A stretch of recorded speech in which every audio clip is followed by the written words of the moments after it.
A what-if statement is ultimately connected to a world and a character. When we say world, what we really mean is the environment, or set of rules in which our story will take place. It can be literal, like a coral reef, or figurative, like the mind of a young girl. Character, of course, refers to the subjects or individuals we follow on the journey of the story. What if there was one last robot left on Earth? Let's hear about some of the worlds and characters that inspired our Pixar story artists.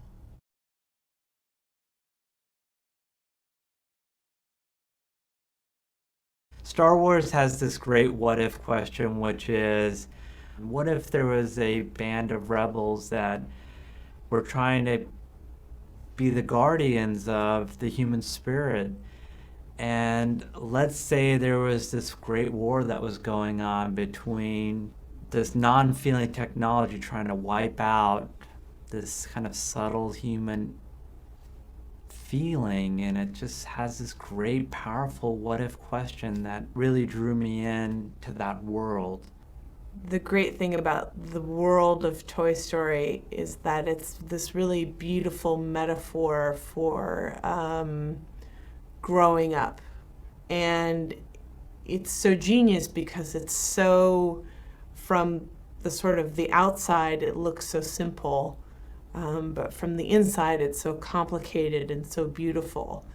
So I think that's a really good example of a world sort of leading the story, and a world containing a metaphor within it that we can all sort of grasp and hold on to. One of my favorite movies is Raising Arizona by the Coen brothers, where the world takes a backseat to the character of this protagonist who wants to sort of steal a baby so him and his wife could have this family. That character is so incredibly alive to me that, you know, he could just stand there on the screen and it would still be really compelling. Personally, I always think character should come first, and then the world comes after. For example, a blind person forgetting his pants and going to work will have a completely different story than a seeing-eyed person forgetting his pants and going to work. Two characters will have completely different stories, but all of the objects and the setting and everything else is completely the same. So, for me, character is king.